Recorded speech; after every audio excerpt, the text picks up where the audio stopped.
Make disciples, not just converts. Hi, I'm Darren Wright from 12 Church, and we've been walking through the draft Missional Living Map. We started at the launching level, which is about getting established as a follower of Jesus Christ. And then we walked through the advancing level, which is about getting equipped and developed and getting established in a trajectory of a life on mission. And now we're at the accelerating level, which is about passing on to others what you have learned and experienced. It's about modeling a life on mission and recruiting others to be disciples who also make disciples.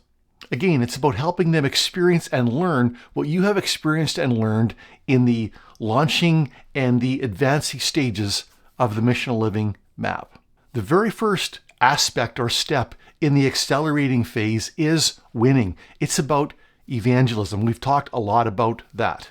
Now we find ourselves in the developing stage, which is about building people up in their faith and also equipping them to live on mission. It's about both teaching and training, content and application. It's about food and exercise. The Legacy Church majors on teaching, but often drops the ball on application. We're pretty good at the what, but not so great at the how. And as a result, those of us who are birthed and grown up in the Legacy Church often have a lot of knowledge, but don't know how to actually live it out and translate that into joining Jesus on mission. I very quickly realized many years ago as a young pastor that there were people in the church, lifelong Christians, Sunday morning service, Sunday night service, Bible study, conferences. They'd been believers for decades, and yet they still didn't know how to articulate their basic story or the basic gospel in a way that could be understood by people from outside the church. They had been built, they had been taught, but they really had never been equipped. And that's true for many of us, even today.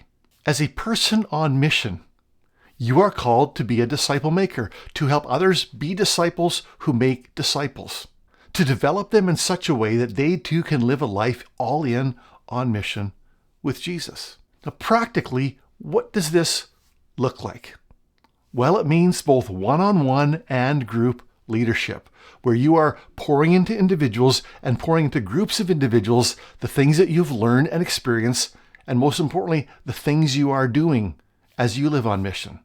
This will include things like leading discovery Bible studies, which inherent in leading discovery Bible studies is training others to lead discovery Bible studies. It will include training others in personal evangelism, which of course includes modeling a life of mission, a life of personal evangelism. Developing others means helping them discover their spiritual gifts, helping them understand that they are gifted by the Spirit and that they have an apest function in the body. Apostle, prophet, evangelist, shepherd, teacher, they have a function in the body that falls into those categories and utilizes their gifts to build up the body and advance the mission of God. And of course, if you're a parent, this includes discipling your family and modeling and joining and structuring a life on mission into the structure of your family life. Now, you're going to discover as you seek to be a developer of others that developing others locks in for yourself what you have learned and what it means to live on mission. It will move you ahead in your life on mission. In fact, I would say developing others is really the heart of living on mission. Now, there's one more step in the accelerating level of the Missional Living Map, which is then the last step in the Missional Living Map, so stay tuned for that. In the meantime, who are you called to develop? Who can you invite to join you in living a life all in on mission?